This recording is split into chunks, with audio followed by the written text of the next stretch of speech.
மிகுந்த மகிழ்ச்சிக்கும் நெகிழ்ச்சிக்கும் இடையில் சிறப்பாக இந்த சென்னை புத்தக காட்சி என்ற இந்த அரங்கில்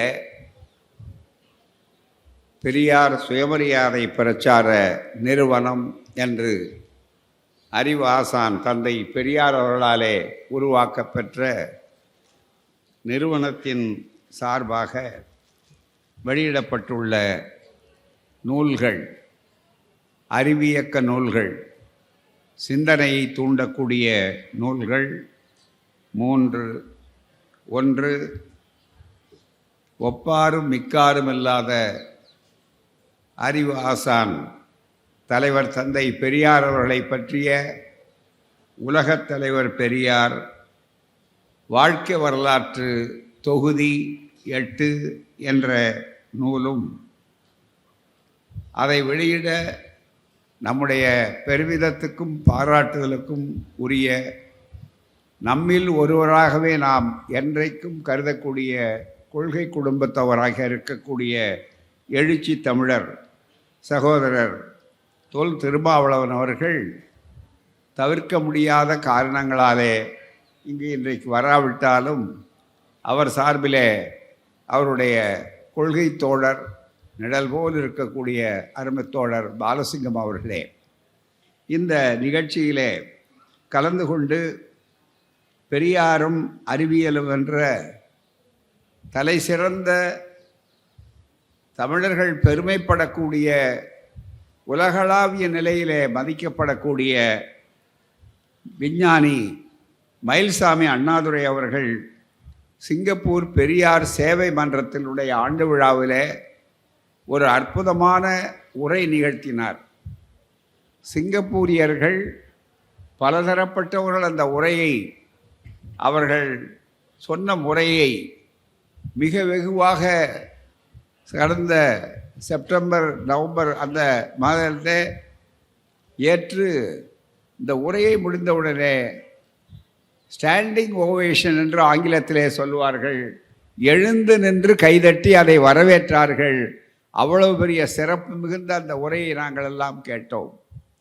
கேட்ட பிற்பாடு அது அங்குள்ள மக்களுக்கு மட்டும் பயன்பட வேண்டும் என்ப ஒரு குறுகிய எல்லை அடைக்காமல் எல்லா மக்களுக்கும் பயன்பட வேண்டும் என்பதற்காக அந்த உரை சிறப்பாக அவருடைய நூலில் பெரியார் மணியம்மை பல்கலைக்கழகம், நிகர்நிலை பல்கலைக்கழகத்தின் சார்பாக அது வெளியிடப்பட்டு இன்றைக்கு அதை பற்றி ஒரு அற்புதமான ஒரு ஆய்வை நம்முடைய 1000 விளக்கு திராவிட முன்னேற்றக் கழக சட்டப்பேரவை உறுப்பினரும் தலை சிறந்த மருத்துவரும் அதை எல்லாவற்றை விட தாண்டி மிக தீவிரமான பகுத்தறிவாளருமான அன்பு சகோதரர், பாராட்டுதலுக்குரிய நம்முடைய பாரம்பரிய பகுத்தறிவு சுயமரியாதை குடும்பத்தை சார்ந்த அருமை டாக்டர் எழிலன் அவர்களே இந்த நிகழ்ச்சியிலே, அதே போல நம்முடைய அவைத்தலைவர் அறிவுக்கரசு அவர்கள்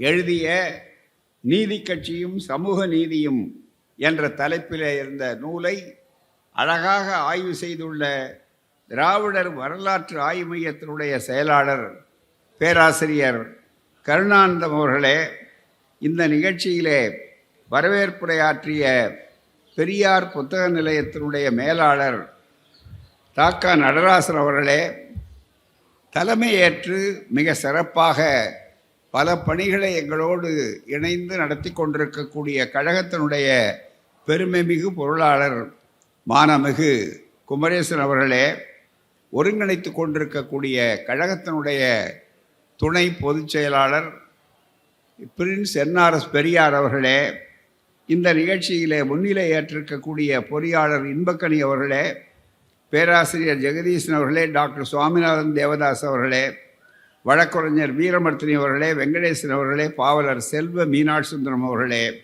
மற்றும் நன்றி உரை கூற இருக்கிற கலையரசன் அவர்களே, இங்கே எதிரிலே அமர்ந்திருக்கிற அனைத்து சார்புள்ள அப்பாற்பட்ட இயக்கங்களுக்கு அப்பாற்பட்ட வாசக நேயர்களாகவும் நூல் விரும்பிகளாகவும் புத்தக பிரியர்களாகவும் இங்கே வந்திருக்கக்கூடிய சான்றோர் பெருமக்களே, தோழர்களே, தாய்மார்களே, சகோதரிகளே, உங்கள் எல்லோருக்கும் அன்பான வணக்கம். மிக அருமையாக இங்கே இந்த உரையை தொகுத்து நூல்களை பற்றிய ஆய்வை எடுத்து சொன்னார்கள். நீங்களும் அதை பெற்றிருக்கிறீர்கள். அதிகமாக நான் சொல்ல வேண்டியதில்லை. அறிவாசான் தந்தை பெரியார் அவர்களை பற்றி, அவருடைய வாழ்க்கை வரலாற்றை வெகு ஆழமானது, விரிவானது. ஏனென்றால் ஒரு 60 ஆண்டுகளுக்கு மேல் பொது வாழ்க்கையிலே தன்னை ஈடுபடுத்தி கொண்ட தலைவர் மட்டுமல்ல, ஒப்பற்ற தலைவர், தனித்த சிந்தனையாளர். பெரியாருடைய சிறப்பு என்பது என்ன என்று சொல்லுகிற நேரத்தில் ஒரு தனித்தன்மை தந்தை பெரியார் அவர்களுக்கு உண்டு. அதுதான் அவருடைய சுதந்திரமான எண்ணங்கள். அவர் அதாவது மற்றவர்களோடு ஒப்பிடப்பட முடியாத அளவிற்கு ஒரு சுதந்திர சிந்தனையாளர். அவருடைய சிந்தனை என்பது இருக்கிறதே, அது யாருக்கும் கட்டுப்படாது. அது நல்ல வாய்ப்பாக அவர்கள் கல்லூரிகளாலோ அல்லது பள்ளிகளாலோ செதுக்கப்பட்டவர் அல்ல. தன்னுடைய வாழ்க்கையிலே அனுபவங்களை வைத்தே அவர்கள் செதுக்கியவர். அதனால தான் தந்தை பெரியார் சொன்னார், தன்னை பற்றிய ஒரு அறிமுகத்தை பற்றி சொல்லுகிற நேரத்தில், நான் சுதந்திர கருத்துள்ளவன், மிக தெளிவாக அந்த சுதந்திர கருத்து எண்ணம் உள்ளவன், சுதந்திர சிந்தனையாளன். அந்த சுதந்திர சிந்தனையாளன் என்பதை விட சுதந்திர அனுபவம் உள்ளவன், சுதந்திர அனுபவம் உள்ளவன் என்பதை விட சுதந்திர உணர்ச்சி உள்ளவன். எனவே என்னுடைய கருத்து என்பது மற்றவர்கள் ஏற்கிறார்களா என்பதை பற்றி எனக்கு கவலை இல்லை. என்னை பாராட்டுகிறார்களா, வைகிறார்களா, திட்டுகிறார்களா என்பதை பற்றி எனக்கு கவலை இல்லை. எனக்கு சரி என்று பட்டது, என்னுடைய அறிவுக்கு சரி என்று பட்டது. எனவே என்னுடைய அறிவுக்கு சரி என்று பட்டதை உங்கள் முன்னாலே நான் வைக்கிறேன். ஏற்றுக்கொள்வதற்கோ தள்ளுவதற்கோ உங்களுக்கு முழு சுதந்திரம் உண்டு. ஏனென்றால் நான் சுதந்திர சிந்தனையுடையவன், சுதந்திர எண்ணம் உடையவன், சுதந்திர உணர்ச்சி உடையவன், சுதந்திர அனுபவம் உள்ளவன். எனவே உங்களுக்கு அந்த சுதந்திரம் உண்டு. இவன் ஏதோ சொல்வதை ஏற்க வேண்டாம், இவர் சொல்வதை நாம் புறக்கணிக்கலாம் என்று சொல்லுகிற முழு உண்மை உண்டு. நம்ப வேண்டும் என்று வலியுறுத்த மாட்டேன். தள்ளுவதற்கு உங்களுக்கு முழு உரிமை உண்டு. எனவே இந்த கருத்தை சொல்லும் போதே தந்தை பெரியார் வாழ்நாள் முழுவதும் பேசினார். தான் மறைவதற்கு முன்னாலே இதே தியாகராய நகரிலே தான் ஐயா அவர்கள் 1973 டிசம்பர் 19 அவர்கள் கடைசி பேருரை நிகழ்த்தினார்கள். அந்த பேருரையினுடைய துவக்கத்திலும் சரி, இறுதியிலும் சரி, சுயமரியாதை இயக்கத்தை அவர்கள் உருவாக்கி ஆயிரக்கணக்கான லட்சக்கணக்கான கூட்டங்களை அவர்கள் பேசி தந்தை பெரியார் அவர்களை பற்றி அண்ணா பொதுவா அருமையாக சொன்னார். தமிழகத்தின் முதல் பேராசிரியர் பெரியார் சொன்னார். எல்லோருக்கும் ஆச்சரியம், என்னையா அவர்தான் பள்ளிக்கூடத்துக்கே போகாதவர் எப்படி பேராசிரியரா இருக்க முடியும் என்று சிலர் கேட்டார்கள். உடனே தந்தை பெரியார் அவர்களை பற்றி அண்ணா சொன்ன விளக்கம், பேராசிரியர் எப்படி, அந்த பேராசிரியர் வகுப்பு கல்லூரி எல்லைக்குள்ளே வராது, மக்கள் மன்றத்திலே மாலை 6 மணிக்கு மேல்தான் தொடங்கும். அது இரவு 3 மணி நேரம் 4 மணி நேரம் பேசி முடியும். அன்றாடம் மக்களை சந்தித்த மக்கள் பேராசிரியர் அப்படி சொன்னார். அப்படிப்பட்ட தந்தை பெரியார் அவர்களை பற்றி, அவருடைய வாழ்க்கை வரலாற்றை பற்றி எழுதும்போது எத்தனையோ நிகழ்வுகள். அதனுடைய 8வது பாகம் தான் இப்போ வந்திருக்கு. இன்னும் 2 பாகம் அல்லது 3 பாகம் வரும். அந்த கடைசி உரையில கூட நான் சொன்ன மாதிரி நம்பாதீங்க. நான் சொல்றத உங்க அறிவுக்கு என்ன சொல்லுதோ அதை நம்புங்க. அப்படித்தான் ஆரம்பிப்பார். அதே தான் இவ்வளவு நேரம் பேசினேன், 2 மணி நேரம் பேசிவிட்டு 3 மணி நேரம் பேசிவிட்டு இவ்வளவு நேரம் பேசினாலும் இதை கேட்டீங்க, நம்பாதீங்க. உங்க அறிவு என்ன சொல்லுது, அந்த அறிவுப்படி போங்கன்னார். இதுவரையில எந்த தலைவரும் அறிவுக்கு இவ்வளவு சுதந்திரம் கொடுத்து சொன்ன தலைவர் நம்ம வரலாற்று தேடி தேடி பார்த்தாலும் 3 பேர் தான் கிடைக்கிறாங்க. உலக அளவில் 3 பேர். முதலாவது புத்தர், அறிவை பயன்படுத்து. அதுதான். ஏன்னா புத்தருங்கிற சொல்லே அதை அடிப்படையாக கொண்டதுதான். அவருடைய சொந்த பெயர் உங்களுக்கு தெரியும், சித்தார்த்தன். இங்கே சென்னையில் பேசும்போது எழும்பூர்ல போதி சொசைட்டி இருக்கு. அதுல புத்தருடைய நூற்றாண்டு விழாவை ஆயிரக்கணக்கான ஆண்டு 2500வது ஆண்டு விழாவை கொண்டாடினார் கூட்டத்தில். நானும் அதில் கலந்து கொண்டேன். ஐயா பேசினார். என்னை வீரமணி அவர்கள் 20ஆம் நூற்றாண்டின் புத்தன் என்று பேசினார் எனக்கு முன்னால. என்ன நீங்க ஏன் எதற்கு என்று கேள்வி கேட்கக்கூடிய அளவில் நான் சொல்றேன். அவர் என்ன ரொம்ப சொன்னார். நான் சொன்ன உடனே நீங்க நினைக்கலாம் அவர் என மேல இருக்கிற பிரியத்தினால பெருமைப்படுத்தணும்னு நினைச்சிட்டு பெரியார் இவர் 20ஆம் நூற்றாண்டின் புத்தர். அன்றைக்கு அவர் புத்தர், இன்றைக்கு 20ஆம் நூற்றாண்டு. அப்போ 20ஆம் நூற்றாண்டு, 21ஆம் நூற்றாண்டுல இப்போ நாம இருக்கோம். நீ 20ஆம் நூற்றாண்டின் புத்தர்னு சொன்னாரு. ஆகவே அப்படின்னு சொல்லிட்டு நான் மட்டுமா புத்தன், நான் என்ன புத்தன் சொன்னார். சரி நான் மட்டுமா புத்தன், நீங்க எல்லாரும் புத்தன் தான். எல்லாரும் ஒரு நிமிஷம் கொஞ்சம் அதிர்ச்சி அடிச்சு பார்த்தாங்க. ஆமா இல்லை யாரும் மறுக்க முடியாது, மறுக்கிறவங்க யாரு அப்படின்னு சொல்லிட்டு அடுத்த விளக்கம் சொன்னாரு. யாரெல்லாம் புத்தியை பயன்படுத்துகிறார்களோ அவர்களெல்லாம் புத்தர் என்று சொன்னார் பெரியார். இத புத்தர் எப்படி வந்தது அந்த பேர் அப்படின்னா புத்தி, அது பாலி மொழி புத்தி அப்படின்னு. நாகபுரியிலே டாக்டர் அம்பேத்கர் அவர்களுடைய அறக்கட்டளை சொற்பொழிவை 30 ஆண்டுகளுக்கு முன்னாலே நாகபூர் பல்கலைக்கழகத்தில் நான் பேசினேன். பேசும்போது இந்த கருத்தை எடுத்து சொன்ன உடனே அங்க இருந்த பேராசிரியர்கள் வரிசையா உட்கார்ந்துட்டு இருந்தாங்க. அதுல பாலி மொழி பேராசிரியர் அவர் அறியாம எழுந்துச்சு சத்தம் போட்டு வேகமா மேடையை நோக்கி வந்து என்னை கட்டி பிடிச்சிக்கிட்டார். பிடிச்சி என்ன சொன்னாரு, நான் 20 ஆண்டுகளா பாலி மொழிக்கு இங்க பேராசிரியர், ஆனா எனக்கு தோன்றாத கருத்து அந்த பெரியாருக்கு தோன்றி அவர் சொல்லியிருக்காரு பாருங்க அப்படின்னு நான் கூறா. யார் புத்தியை பயன்படுத்துகிறானோ அவன் புத்தன், அவ்வளவுதான். அதுக்கு முன்னால அது சாதாரணமா அந்த மாதிரி தந்தை பெரியார் அவர் சிந்தித்ததற்கு என்ன காரணம்? எனவே எத்தனையோ செய்திகள் இருக்கின்றன. அந்த சுதந்திர அறிவு. ஆகவே தான் அந்த அறிவியல் மனப்பான்மையும் பெரியாரும் பிரிக்கப்பட முடியாது. சுயமரியாதை இயக்கம், பகுத்தறிவாளர் இயக்கம் என்று சொல்லுவதே அறிவியல் மனப்பான்மை தான். அறிவியல்னா நினைச்சா நம்மால் என்ன நினைக்கிறாங்க, ஏதோ சயின்ஸ் தான் நமக்கு புரியாத விஷயம், அது எங்கேயோ போகிறது அப்படின்னு. அதை ரொம்ப எளிமையாக்கி காட்டார் எழிலன். அதனுடைய எல்லா பரிமாணங்களையும் ரொம்ப அழகாக காட்டினார் மயில்சாமி அண்ணாதுரை அவர்கள். அந்த முறையில் ரொம்ப அழகாக சொன்னார். பெரியார் சொன்னார், எனக்கு 5 மிக முக்கியமாக 5 கருவிகள் அழகாக சொன்னார். மனிதர்களுக்கு உங்களுக்கு நல்ல சிந்தனைக்கு வரணும்னா அதை என்ன செய்யணும் அப்படின்னாரு. சுதந்திர சிந்தனையை பற்றி சொல்லும்போது என்னுடைய படிப்பு, ஆனால் எனக்கு 5 ஆட்களை வச்சுக்கோங்க, 5 அம்சங்களை வச்சுக்கோங்க, அது மூலம் உங்களுக்கு தெளிவாக தெரியும். என்ன அந்த 5 அம்சங்கள்னு சொன்னால், ஏன், எதற்கு, எப்படி, எப்போது, எவ்வாறு, இவ்வளோதான், வேற ஒன்றும் இல்லை. இதெல்லாம் கேட்டதுனால தாங்க இந்த ஒலிபெருக்கில் நீங்க கேட்டுக்கிட்டு இருக்கீங்க. இதெல்லாம் கேட்டதுனால தான் பின்னால் அது வந்திருக்கு. முதல்ல ஆடியோ, அப்புறம் வீடியோ. இன்னும் இது எங்க போகும்னா, நானே ஆள் இல்லாத நேரத்தில் நான் பேசுறதா நாளைக்கு கூட பெரிய அளவுக்கு வேற விதமான அளவுக்கு வர்றதுக்கு ஆர்டிபிஷியல் இன்டெலிஜென்ஸ், நுண்ணறிவு. பிரதமரே அசந்து போறார், அவர் பாட்டு பாடுறார். மிக முக்கியமா அவருக்கே பயம் வந்துருச்சு. அதுதான் மிக முக்கியம் எல்லா இடத்துலையும்.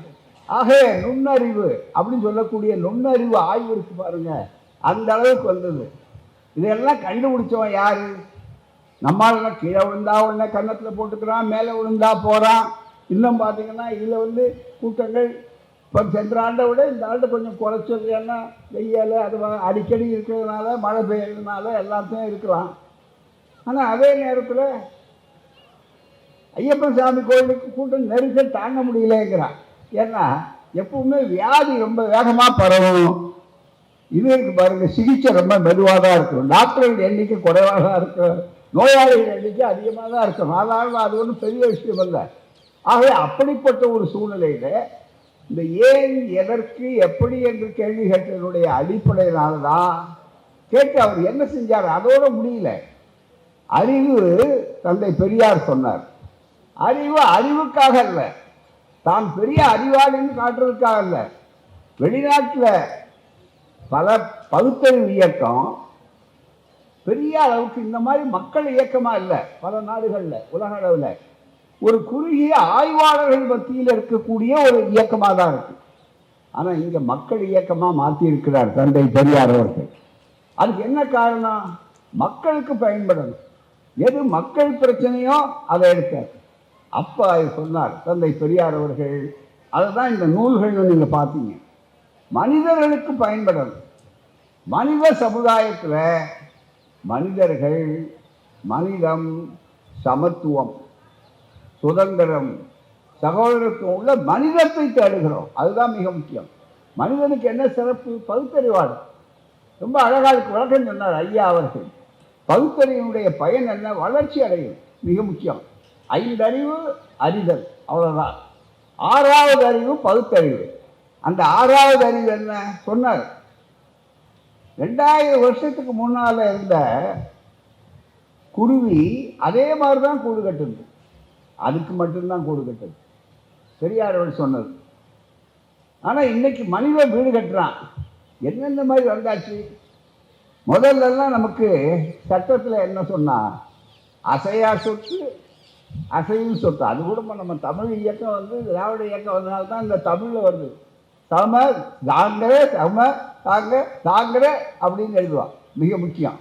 பத்திரம் எழுதும்போது என்ன எழுதுவான்னா, பத்திரத்தில் அங்கே என்ன சுகஜீவனம், கஷ்ட ஜீவனம் எழுதும்போது வார்த்தைகள் பத்திரமாகியே அப்படி எழுதுவார். சாவர சங்கம சொத்து அப்படின்னு எழுதுவாங்க. இப்போ அசையா சொத்து, மூவபிள் இம்மூவபிள் ப்ராப்பர்ட்டி வருது. இப்போ ஒரு காலத்தில் நாமெல்லாம் இந்த மாதிரி கட்டடம் அது எல்லாம் மூவபிள்னு, பூகம்பம் வந்தால் தான் மூவபிள். வேற ஒன்றுமே இல்லை. அதுக்கு பதிலாக பூராம. ஆகவே இப்போ பூகம்பம் வராமலே மூவபிள். எப்படி நகர்றது? இந்த இடத்த மாற்றாங்க, அந்த கட்டடத்தை மாற்றி வைக்கிறாங்கன்னா, சோவியத் ரஷ்யாவில் ரொம்ப நாளைக்கு முன்னால் கடவுள் உதவி இல்லாமையே மனிதனுடைய அறிவுனால இந்த இடத்த விட்டு கட்டடத்தை அப்படியே தூக்கி அந்த இடத்துல வைக்கிறாங்க. வளர்ந்த மரத்தை தூக்கி புதுசாக புது இடத்துல வைக்கிறாங்க. வச்சு உடனே அதுக்கு அதை கொண்டு வர்றாங்க. இதெல்லாம் எப்படிங்க? இப்போ பேசுகிறோம். 1938 இந்திய எதிர்ப்பில் கடற்கரையில் கூட்டம் போட்டாங்க. நாங்கள்லாம் ஒரு முறை ஐயாவிட பேசும்போது ஒரு கேள்வி கேட்டோம், சந்தேகம் கேட்டோம் ஐயாட்ட, தந்தை பெரியார்கிட்ட. ஐயா, இல்லை 10,000 பேர் கூடியிருக்காங்கன்னு தான் செய்தி இருக்கு, நீங்கள் பேசியிருக்கீங்கன்னு வந்திருக்க. ஒரு சந்தேகம் எங்களுக்கு. 10,000 பேருக்கு எப்படி அவங்க குரல் கேட்கும்? ஆகவே நீங்கள் எப்படி அந்த கருத்து போய் சேரும் அப்படின்னு கேட்ட நேரத்தில் சொன்னார், உங்களுக்கெல்லாம் அதிசயமாக இருக்கும். அந்த காலத்தில் என்ன 3 இடத்துல நிற்பாங்க ஆளுங்க. தோழர்களே அப்படின்னு ஒன்று, அங்கே தோழர்களே, அதுக்கப்புறம் அங்கே தோழர்களே, அதுக்கு மேலே அங்கே தோழர்களே, இவ்வளவு சொன்னோம். இன்னைக்கு அது தேவையில்லைங்க. நான் பேசுகிறேன், எங்கேயோ இருக்கிறவர் கேட்டுட்டு இருக்கார் மட்டுமல்ல, இந்த பேச்சு உலகம் பூரா இருக்கக்கூடிய ஒலிப்பதிவாகவே பெரியார் வலைக்காட்சியில் போகுது. 33 கோடி தேவர்களில் ஒரு பயலுக்காவது தெரியுமா யாருக்காவது? 48,000 ரிஷியர் இருந்தாங்க, அதை கண்டுபிடிச்சாங்க, இதை கண்டுபிடிச்சாங்கன்னு சொல்கிறோம் இல்லையே.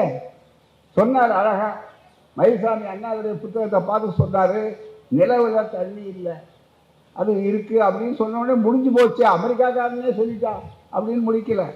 யார் சொன்னார்னா, ஏன், எதற்கு, எப்படி, எப்போ, எவ்வாறு யோசனை செய். பெரியார் சொன்னார் பாருங்க, யோசனை பண்ணார், நான் கண்டுபிடிச்சேன் துணிஞ்சு, அதனால தான் பெரியாரால் தான் இந்த சிந்தனை எனக்கு வந்தது என்று அவர் சொல்லுகிறார்னு சொன்னால், பகுத்தறிவு மனிதனுக்கு பயன்படும். அதனால ஐயா சொன்னார், அறிவுக்காக அறிவு தேவையில்லை, செயலுக்காகவே தேவை. இன்னும் அந்த செயலுக்கு தேவை என்று சொன்ன நேரத்தில் கூட சமூக நலன் என்ற அந்த செயலுக்கு தேவை. அதனால தான் மனிதத்தை பாராட்டுகிறோம். இன்னைக்கு திராவிட மாடல் ஆட்சியில் நம்ம முதல்வர் தெளிவாக சமூக நீதி நாள், தந்தை பெரியாருடைய அந்த பிறந்த நாள் சமூக நீதி நாள், டாக்டர் அம்பேத்கர், புரட்சியாளர் அம்பேத்கர் அவர்களுடைய பிறந்த நாள் சமத்துவ நாள் என்று அறிவித்தார் என்றால், இந்த சமத்துவம் சமூக நீதி நாளில் ஐயா தந்தை பெரியார் அவர்கள் பயன்படுத்திய ஒரு சொல்லை இந்த உறுதிமொழியில் அவர்கள் சேர்த்திருக்கிறார்.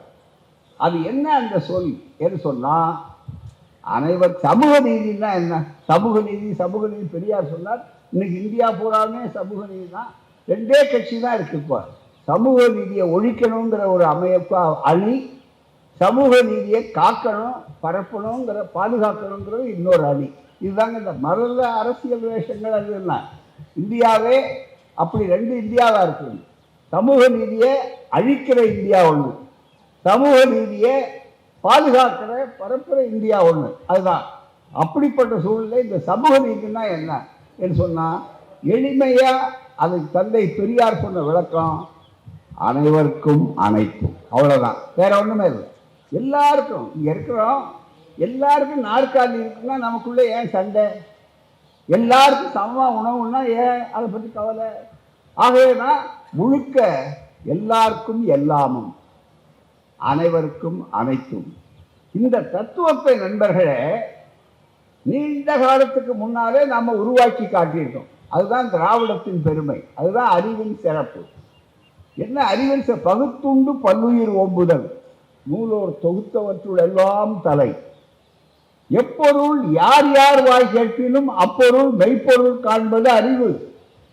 எப்பொருள் எத்தன்மை தாயினும், பொருள் தோற்றம் தன்மை எல்லாவற்றையுமே. இப்படி சொன்னதுனாலதான் இந்த அறிவுக்கு சுதந்திரம் கொடுத்தது சொன்ன பாருங்க புத்தர்னு. ஏதோ விட்டுட்டேன்னு நீங்க நினைக்காதீங்க. புத்தியே புத்தன், அந்த புத்தர் தான் சொன்னார். முன்னோர்கள் சொன்னார்களுக்காக நீ நம்பாதே, முன்னோர்கள் எழுதினார்களுக்காக நம்பாதே, முன்னோர்கள் நடந்தார்கள் என்பதற்காக பின்பற்ற வேண்டும் என்ற அவசியமில்லை.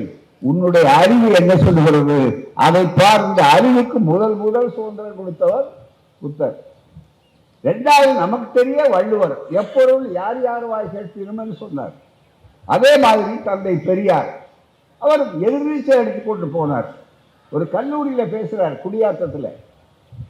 யார் சொன்னாலும் நீங்க நம்பாதீங்க என்று ஆரம்பிச்சார். முதல்ல எதிர வரிசையில் இருந்த ஒரு மாணவன் எழுந்திருச்சு துணிச்சலா கேட்டார், ஐயா யார் சொன்னாலும் நம்பாதீங்கன்னு சொல்றீங்க, நீங்க சொல்றது நம்புறதா இல்லையான்னு கேட்டார். உடனே தைரியமா கேட்டார், துணிச்சலா. கொஞ்சம் கூட யோசிக்கல தந்தை பெரியார். அதை விட வேகமா, அவர் கேட்ட வேகத்தை விட கணினி பொத்தான் அழுத்துற மாதிரி மிக வேகமா சொன்னார், நான் சொன்னாலும் நம்பாதே.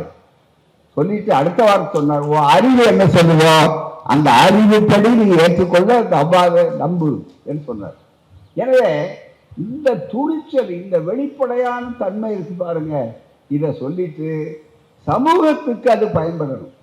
மனிதன் என்று சொல்லுகிற நேரத்தில் மனிதன் இந்த பகுத்தறிவினால ஒருவனுக்கு ஒருவன் வேதத்தை வளர்க்கக்கூடாது, ஒருவருக்கு ஒருவர் தீண்டாதவன், தொடக்கூடாதவன், படிக்கக்கூடாதவன், ஆண் உயர்ந்தவர் பெண் தாழ்ந்தவர், எப்பவுமே ஆண் எஜமானன் பெண் அடிமை, நிரந்தரமாக எந்த காலத்திலும் பெண்ணுக்கு சுதந்திரம் கொடுக்கக்கூடாது என்று சொல்லி மனிதர்களையே பிரித்து வைத்தது எது? இங்கே பேசினார்கள் ரொம்ப அழகா.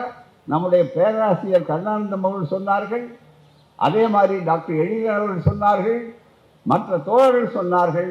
அவர் சொல்லும்போது நீதி கட்சியினுடைய பகுதியை எடுத்து ரொம்ப அழகா சொன்னார். நாங்கள் தான் பிராமணர் அல்லாதான் நெகட்டிவா சொல்லலை, ரொம்ப போதா நீங்க அப்பிராமணர்கள்னு சொன்னீங்கல்ல. முதல்ல எடுத்த உடனே ஆரியன் அல்லாதுன்னு சொன்னாங்க. இப்ப அது வேண்டாங்க.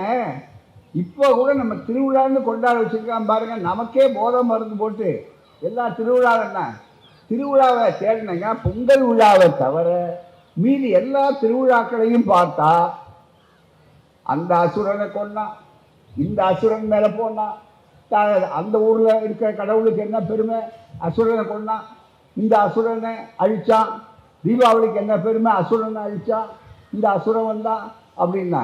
அசுரன் இப்ப பார்த்தா அவன் அசுரன். ஆனா இப்ப அசுரன் கருத்தே மாறுது. சினிமா தலைப்பு கூட இப்ப அசுரன் வரக்கூடிய அளவுக்கு வந்தாச்சு. அது மிக முக்கியமா. ஆனா அசுரன்னால நம்மால் புரியாம வெறுக்கிற மாதிரி அவன் பிரச்சாரத்தினாலேயே ஆகிட்டான். உலகம் பிரச்சாரத்துக்கு அடிமைன்னு ஒரு சமஸ்கிருதத்துல கூட ஒரு பழமொழி, அவனுடைய முறையை நல்லா வச்சிருக்கான். அதுதான் மிக முக்கியம். அதுல ஒரு தெளிவான சூழ்நிலை. அசுரன்னா என்னங்க அர்த்தம்? கொஞ்சம் யோசனை பண்ணி பாருங்க. பொதுவானவங்க நிறைய இருக்கீங்க, அதனால இந்த கூட்டத்தை நான் ரொம்ப அதிகமா பயன்படுத்தணும்னு நினைக்கிறேன். எங்க தோழர்கள் குறைவா இருந்தாலும் மற்றவர்கள் இருக்கீங்க, யாரோ பயன்படக்கூடியது. நீங்க ஐயா சொன்ன மாதிரி எடுத்துக்கணும்னு அவசியம் இல்லை. கேளுங்க கொஞ்ச நேரம். அப்புறம் நீங்க அதை பத்தி யோசிப்பீங்க. அசுரன்னா என்ன? சுரபானத்தை குடித்தவன் சுரன், குடிகாரன். அசுரன்னா என்ன அர்த்தம்? குடிக்காதவன் அர்த்தம். ஐயா, குடிக்காதவன் தான் கெட்டவனா? சொல்லுங்க, நல்ல நீங்க சொல்லுங்க. நம்ம எப்படி ஆகிட்டான், நம்ம மூளைக்கு சாயம் ஏற்றி ஏற்றி இந்த ஒரு வார்த்தை கூட சொல்றான். நமக்கு என்ன சொல்றேன்னா, ஆங்கிலத்தில் அவர் சொன்னாங்க, நாம தமிழ்ல அதை அப்படியே மொழிபெயர்த்து மூளைச்சலவைங்கிறோம். நாங்கள் அதை பயன்படுத்துறதில்லை விடுதலையிலையோ மற்றதோ திராவிட கழகத்தில். மூளை சாயம்னு சொல்றது தாங்க. மூளைக்கு சாயம் ஏற்றிட்டான். மூளை சுத்தமாக தான் இருக்கு, அதுக்கு இவன் சாயம் ஏற்றிட்டான். அது இப்போ ரொம்ப காவி சாயம் ரொம்ப ஏறிட்டா, ஏற்ற முடியுமான்னு பார்க்குறான். ஆகவே மிகப்பெரிய அளவுக்கு இந்த சாயம் ஏற்றுற மாதிரி ஆகிட்டான். ஐயோ அசுரையா அந்த அசுரனை கொண்டான். அசுரன் ஏன் அதை சொன்னான்? மற்றவர்களை பாதுகாத்தான். மிகப்பெரிய அளவு குடிக்காதவன் அசுரன். யோகியன் அயோக்கியன் மாதிரி சுரன் சுரபானம் சோமபானம்னு குடிச்சா அது நமக்கு வந்ததில்லை, அது இறக்குமதி செய்யப்பட்டது. ஆகவே தான் அப்படிப்பட்ட சூழ்நிலையில மனிதர்களை பிரித்தார். பெரியார் சொன்னார், மனிதர்களை பிரிக்காதே. உலக பார்வை, மானமும் அறிவும் மனிதருக்கு அழகு. ஒரு மனிதனுக்கு அறிவை பற்றி மட்டும்தான் இதுவரையில பேசுறான், யோசிக்கல. ஆனா அந்த அறிவு எப்போது அழகாகும்? மானமும் அறிவும் இணைந்த நிலையில்தான் ஒப்பற்ற அழகாக அது திகழும் என்று அழகாக சொன்னார். ஆகவே மனிதர்களுக்கு அந்த வாய்ப்பை உருவாக்கின பெருமை தந்தை பெரியாருக்கு உண்டு, மனிதர்களுக்கு உண்டு. அந்த அடிப்படையில தான் பார்ப்பன் அல்லாதார் என்று இந்த இயக்கத்தை அவர் பெரியார் அவர்கள் இந்த இடத்துல இந்த வரலாற்று நூலை ஒட்டி சொல்றேன் நான். இந்த கருத்து இது ஒன்றும் பிரச்சார மேடை இல்லை, இந்த வேற இடத்துல நம்ம சொல்லலை. ஆகவே இந்த புத்தகத்தில் அவருடைய உழைப்பு என்பது எப்படிப்பட்டிருக்கிறது என்று சொன்னால், அவர் அழகாக எடுத்து சொன்னார், மாற்றினார். ஏன் எதிர்மறையில சொல்லணும்? சரி, திராவிடர்கள், அந்த திராவிடர்கள் சொன்னால் அதுக்கு ஒரு பண்பாட்டு உரிமை தெளிவாக இருக்கு. அந்த திராவிட பண்பாடு பிறப்போக்கும் எல்லா உயிர்க்கும் எல்லாரும் சமம். இது திராவிட பண்பாடு. ஜாதி கிடையாது. அந்த ஜாதிங்கிற சொல்லே தமிழ் சொல் இல்லை. அதே மாதிரி குலம் வேறு ஜாதி வேறு. அதே நீங்க திருவள்ளுவருடைய குலம்ங்கிறத நல்ல பொருள்ல பயன்படுத்துறாரு. ஜாதிங்கிறதுக்கு இடமே கிடையாது. இன்னும் கேட்டா அதை பயன்படுத்தக்கூடிய அளவுக்கு சமத்துவம் வேணும் அப்படின்னாரு. மிகப்பெரிய, அதனாலதான் இன்றைக்கு அந்த சமத்துவத்துக்கு மற்ற போராட்டம் நடத்த வேண்டிய அளவிற்கு இருக்கிறது. மிக முக்கியமாக அதனால் நம்முடைய பேராசிரியர் கருணாநிதன் சொன்னாரு, பிரிச்சு வச்சான்னு சொன்னார் பாருங்க. யார் பிரிச்சவனோ மற்றவர்கள் அவர்கள் தான் சொன்னார். ஆமா, இன்றைக்கு மாறி எதை சொல்றான், எப்படி குடிக்காதவனெல்லாம் அசுரன் சொல்லி வெறுக்கிற மாதிரி ஒரு கெட்ட பேர் மாதிரி.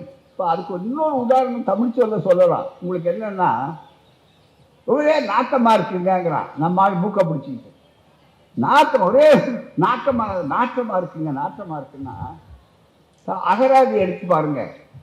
நாற்றம்ன்ற சொல்லுக்கு வாசனைன்னு அர்த்தம். ஆனா இன்னைக்கு இவன் முகத்திலேயே காட்டி விடுறாங்க, மிக மூக்க பிடிச்சிக்கிட்டு காட்டி நாட்டமா இருக்குங்கன்னா தலைகீழ மாற்றிவிட்டான். அந்த தலைகீழ பல விஷயங்கள் மாற்றினதுல இதுவும் அதுதான். அது மாதிரி மிக முக்கியமா நம்முடைய அமைப்புகளை தலைகீழா மாற்றுற மாதிரி இவர்களை எடுத்து சொல்லி வந்தார்கள். அதனாலதான் திராவிடர் அப்படி எடுத்து சொன்னார்கள். அதை இங்கே சொன்னார். சுருக்கமாக உங்களுக்கு சொல்கிறேன், இது மனு தர்மம், அசல் மனு தர்மம்.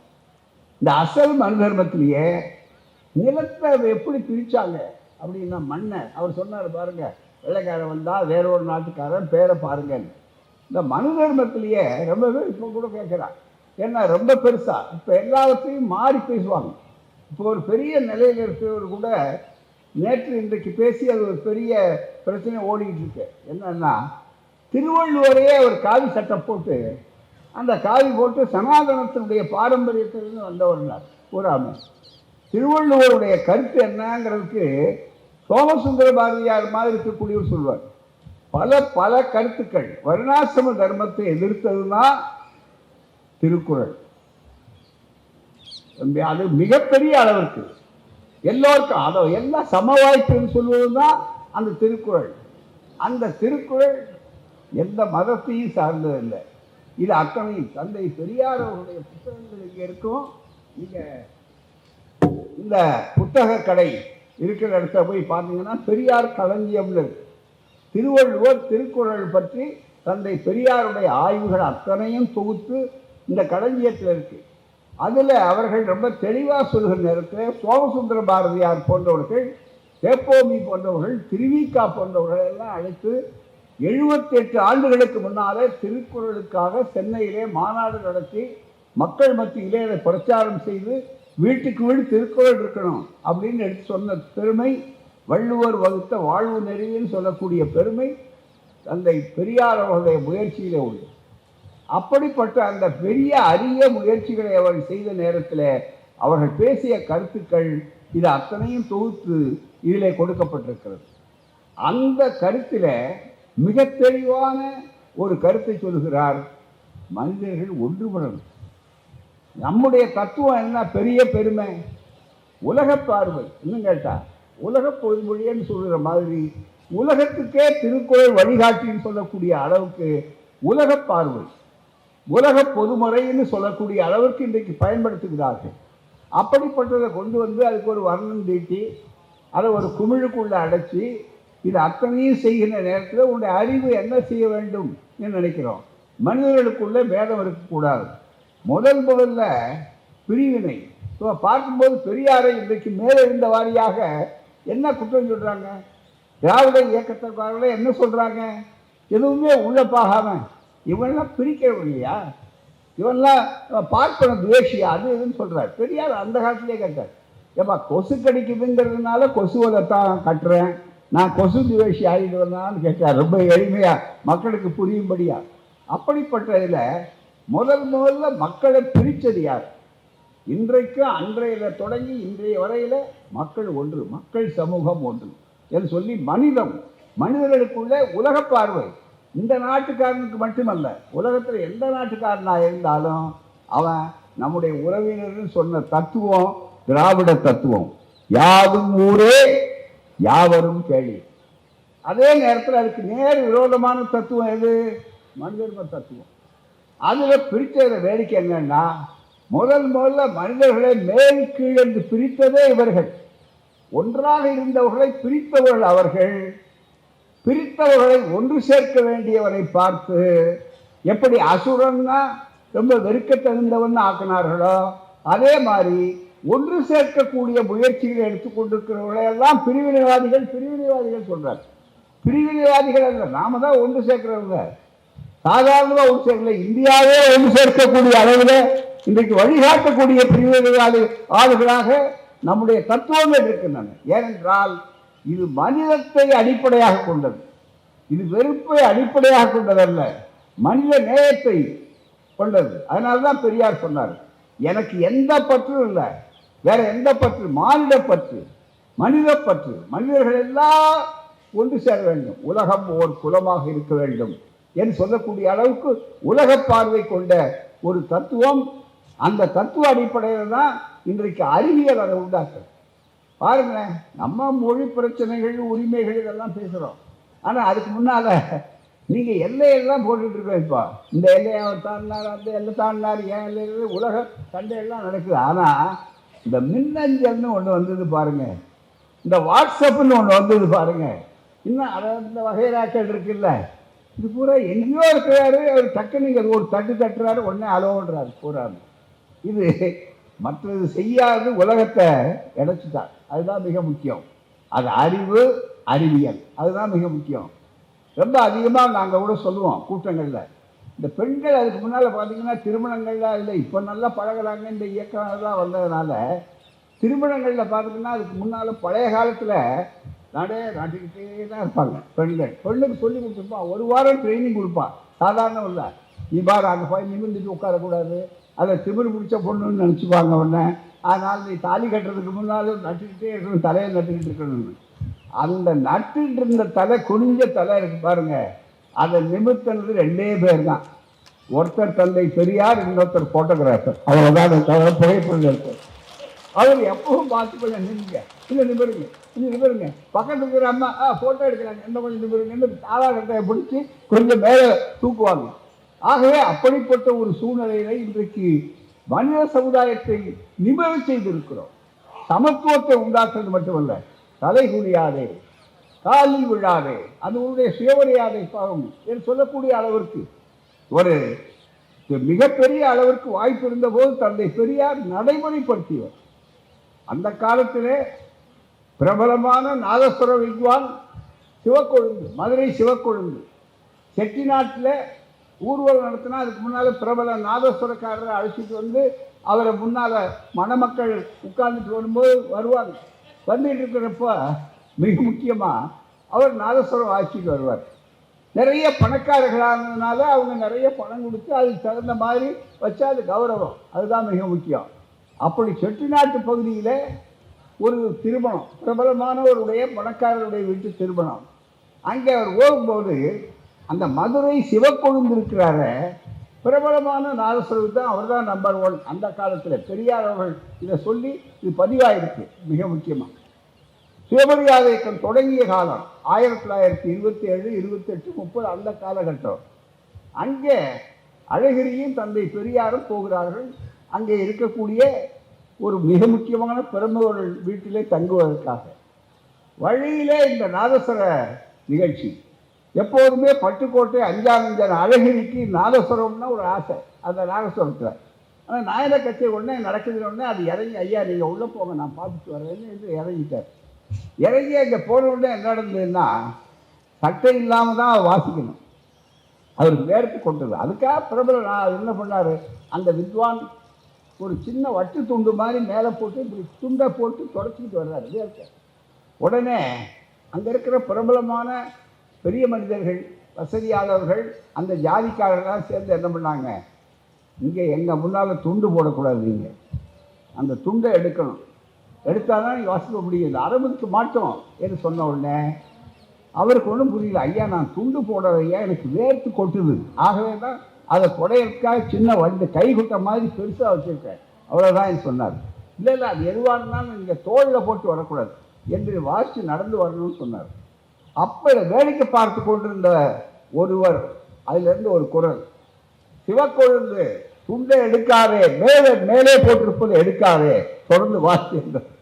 யாரும் திரும்பி தான் சம்பந்தமே இல்லாமல் பட்டுக்கோட்டை அழகிரிசாமி அவர்கள் அதை எடுத்து சொல்லி பாசுங்களேன்னு சொல்லுகிறார்.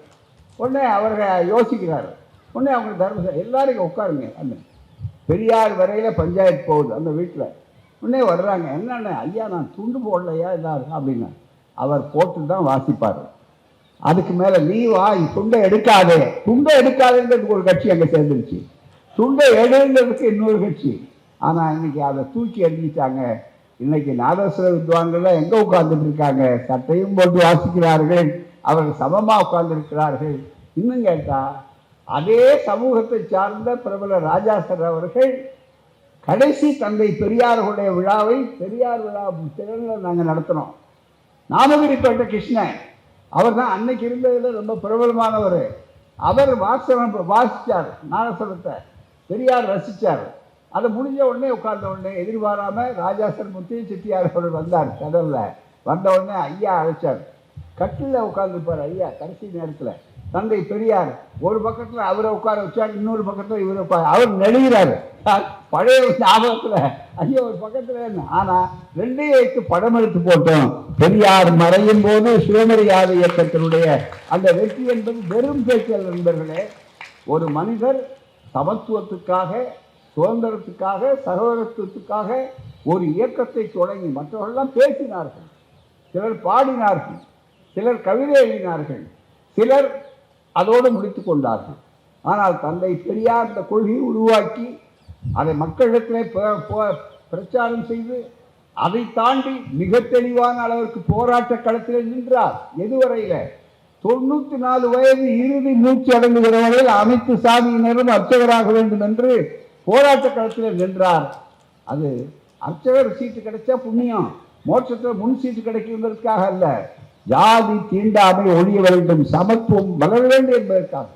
ஆகவே தான் மனிதத்தை முன்னிலைக்கு வருத்தக்கூடிய தலைவர் தந்தை பெரியார். அதுதான் இந்த வரலாறு, வேற ஒன்றும் இல்லை. மனிதம் அவ்வளோதான். அது இந்த நாடா அந்த நாடா, நாட்டுக்கு நாடு பிரச்சனை வேறுபடும். வீட்டுக்கு வீடு எப்படி பிரச்சனைகள் வேறுபடுகின்றனவோ அதுபோல நாட்டுக்கு நாடு பிரச்சனைகள் வேறுபடும். தத்துவம் ஒன்றுதான், சயின்ஸ் அதுதானே. அதனால தான் சயின்ஸ் பிரின்சிபிள். ஏன் எதற்கு என்று கேட்டதுனால தானே விஞ்ஞானம். உட்கார்ந்து இருந்த ஐசக் நியூட்டன் சின்ன பையனாக தான் உட்கார்ந்து இருந்தார். கதை நீங்கள் உங்களுக்கு பாடத்தில் படிப்பீங்க. ஆப்பிள் விழுது டக்குன்னு, அவர் மற்றவங்க டக்குன்னு எடுத்துகிட்டு போய் சாப்பிட்டுட்டு இருந்தார் ரொம்ப பேர் பசங்க. ஆனால் ஒரே ஒருத்தர் மட்டும் ஏன் அது கீழ் நோக்கி விழுது, ஏன் மேல் நோக்கி போகலை அப்படின்னு கேட்கலையே. மிக முக்கியமாக அவர் ஒருத்தர் சிந்திச்சதுனால தானே இன்னைக்கு சென்டர் ஆஃப் கிராவிட்டி, புவியீர்ப்பு மையம், அந்த புவியீர்ப்பு மையம் வந்ததுனால தானே விஞ்ஞானத்துக்கு அடிப்படை. ஆகவே தான் சுதந்திர சிந்தனை, பகுத்தறிவு, அறிவியல் நோக்கு, அறிவியல் பார்வை இவைகளெல்லாம் உருவாக்கினாலும் மனித சமத்துவம் என்பது இருக்கிறதே, அது மனித குலத்தை ஒன்றுபடுத்த வேண்டும் என்று சொன்னோம். அதனால தான் நம்ம சொன்னோம், இன்னைக்கு நமக்கு யார் மீது வெறுப்பு இல்லையே. இன்னைக்கு அவர்கள் சொன்னார்கள் மிக தெளிவாக இதை எழுதியிருக்கார். திராவிடம் என்று சொல்லும்போது கூட நண்பர்களே, மிக முக்கியமாக இந்த இடத்துல சொல்லும்போது நாட்டை பிரித்தவங்க நாம இல்லை, இன்னைக்கு ஒன்றாகணும் நாம் சொல்கிறோம். அதுதான் இடத்தையும் பிரிக்கலை நாம. மிக முக்கியமாக நாட்டை அதுதான் எடுத்து சொன்னார்கள் அவர்கள். பாபுலர் அல்லாதன்னா படிக்காதவன்னு நீ ஒதுக்குன, படிப்பு இவனுக்கு தான், படிப்பு அவனை கூடாது என்று சொன்ன நேரத்தில் தான் எல்லாரும் படிக்கணும், அனைவருக்கும் அனைத்தும். அதுதானே மிக முக்கியம். இன்றைக்கு கலைஞருடைய நூற்றாண்டு விழாவில் இன்றைக்கு பெரியார் நினைவு சமத்துவபுரம் தொடங்கிய நேரத்தில் அவர் சொன்னார், இந்தியாவே நாடே சமத்துவபுரமாகும், உலகமே சமத்துவபுரமாகும். அதுதான் நிறத்தினால கூட மனிதர்கள் பிரிக்கக்கூடாது. இன்னமும் கூட வளர்ந்த நாடுகள் என்ன சொல்கிறான், கருப்பன் வேற வெள்ளையன் வேறன்னு சொன்னாலும் அது பேதம் தான். அதே மாதிரி எந்த வகையில் பேதம் இருந்தாலும் பேதம் தான். ஆகவே அதை சொல்லும்போது இதில் வரும்போது நாம் பேதத்தில் வரல. எப்படி நீ முகத்தில் பிறந்தவன், தோளில் பிறந்தவன், தொடையில் பிறந்தவன், காலில் பிறந்தவன், அதுக்கு கீழே பிறந்தவங்க எல்லா பெண்களும் அதுக்கு கீழே என்று சொல்லி வேதத்தை ஒடுக்குமுறையாக அடுக்குமுறை ஜாதியாக ஆக்கினார்களோ அதை ஒழித்து மனித குலம் ஒன்றாக வேண்டும், மனித சமுதாயம் இருக்க வேண்டும் என்று சொல்வதற்குத்தான் தந்தை பெரியாருடைய தத்துவங்கள். பெரியாரை பெருமைப்படுத்துவதற்கல்ல. பாருங்க, இந்த தெளிவாக இருக்கு, மிக தெளிவாக அந்த தத்துவத்தில். என்று ரொம்ப பேர் திராவிடம்னா என்ன, திருவள்ளுவர் பழமை ஏற்றுக்கொள்ளலை. மிக தெளிவாக அவர் பிறப்பு ஒக்கும் எல்லா உயிருக்கும் சிறப்பு ஒவ்வா செய்தொழில் வேற்றுமையானார். இந்த வேற்றுமைங்கிற வார்த்தை இருக்கு பாருங்க, அப்பவே அவர் எழுதும் போதே இந்த வேற்றுமையை உண்டாக்கிட்டார். அந்த வேற்றுமையை போக்கணுங்கிறது தான். இங்க பாருங்க, பவுண்டரம், இது 10வது அத்தியாயம் மனு தர்மம். அந்த 10வது அத்தியாயம் மனு தர்மத்தில் தெளிவாக சொல்றாரு. 44வது ஸ்லோகம், பவுண்டரம், அவுண்டரம், திரவிடம், காம்போசம், யவனம், சகம், பாரதம், பால்கீகம், சீனம், கிராதம், பரதம், கசம், இந்த தேசங்களை ஆண்ட அவர் சொன்னார் பாருங்க. ஆளாறு சொல்றதுக்காக தேசம் இத்தனையும் தனித்தனி தேசம். திராவிட தேசம் வேற, பாரத தேசம் வேற. நாங்க சொல்லல, நாங்க ஒன்னா இருக்கணும்னு சொல்றோம். இப்ப சொன்னவன் மனு தர்மம். ஆனா யார சொல்றாங்க, ஒன்னா இருக்கிறவனை பார்த்து பிரிவினவாதிங்கிறான், போய் பிரிக்கிறவனை பார்த்து ஓஹோங்கிறான். அதுதான் மிக முக்கியம். ஆகவே நல்ல புரிந்து கொள்ளணும். பெரியார் அவர்களை பற்றி உண்மையான பார்வை, சரியான பார்வை இருக்கணும். நீங்க அதாவது வேறு காமாலை கண்ணனுக்கு போல நீங்க மஞ்சள் காமாலையை உண்டாக்கி விட்டு பார்த்தா எல்லாம் மஞ்சளாக தான் தெரியும். ஜாதி தீண்டாம தானே இந்த காமாலை. நீங்க மிகப்பெரிய அளவுக்கு இதை சொன்னார்கள். மிக முக்கியமாக அதே மாதிரி நண்பர்களே, நிலத்தை எடுத்துங்க பாருங்க. இதுக்கு என்ன சொன்னாங்கன்னா, இத்தனை திராவிடம்னு எங்க இருக்கு, ஒன்னா இவர் வெள்ளைக்காரன் சொன்னா ஆகவே இவர் சொல்லிட்டாரு, அதனால இவர் சொன்னார்கள், கால்டுவெல் சொல்லிட்டார் அதனால என்றெல்லாம் சில அறிவாளிகள் இன்னைக்கு பேசுறாங்களே, அவர்களுக்கு மனு தர்மம் கால்டுவெலுக்கு முன்னாலேயா பின்னாலேயா நல்ல நீங்கள் எடுத்து பார்க்க வேண்டும்.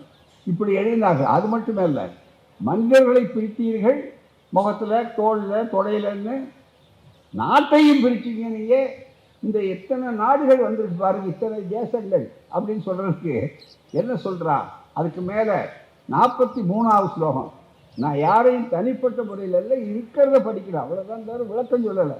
பிராமணனிடத்தில் வணங்காமையாலும் உபநயனம் முதலிய கர்மலோபத்தினாலும் மேற்சொல்லும் சத்திரிய ஜாதிகள் இவ்வுலகத்தில் வர வர சூத்திரத்தன்மை அடைந்தார்கள். அவ்வளவுதான். டி ப்ரமோஷன், அதாவது டிமோட் பண்ணிட்டான் மிக முக்கியமா அப்படின்னு சொல்றான்.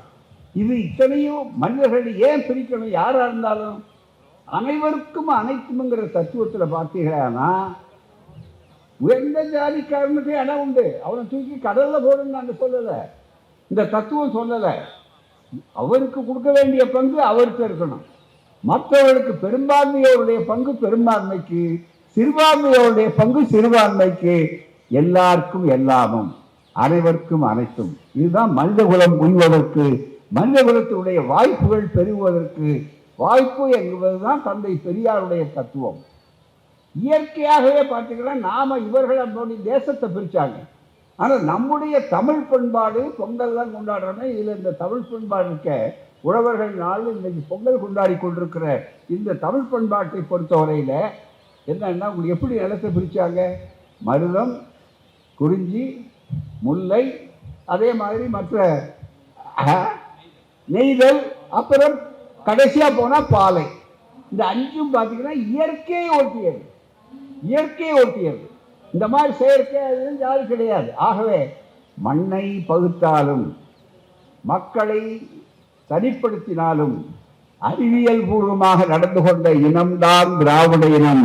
அதுதான் இந்த பகுத்தறிவாளர்கள். எனவே தான் நாம் அனைவரும் ஒன்றுபட வேண்டும். ஜாதியால், மதங்களால், மற்ற கட்சிகளால் வேறுபடுவதை விட சமூகத்தை உயர்த்துவோம். அனைவருக்கும் அனைத்தும் கொடுப்போம். சமூக நீதி கொடி ஏற்றப்பட வேண்டும். யாரும் தலைதாழ வேண்டிய அவசியமில்லை, யாரும் காலில் விழ வேண்டிய அவசியமில்லை, யாரும் சமூகத்திலே ஒடுக்கப்பட்டவர்களாகவும் உயர்த்தப்பட்டவர்களாகவும் இருக்க வேண்டிய அவசியமில்லை.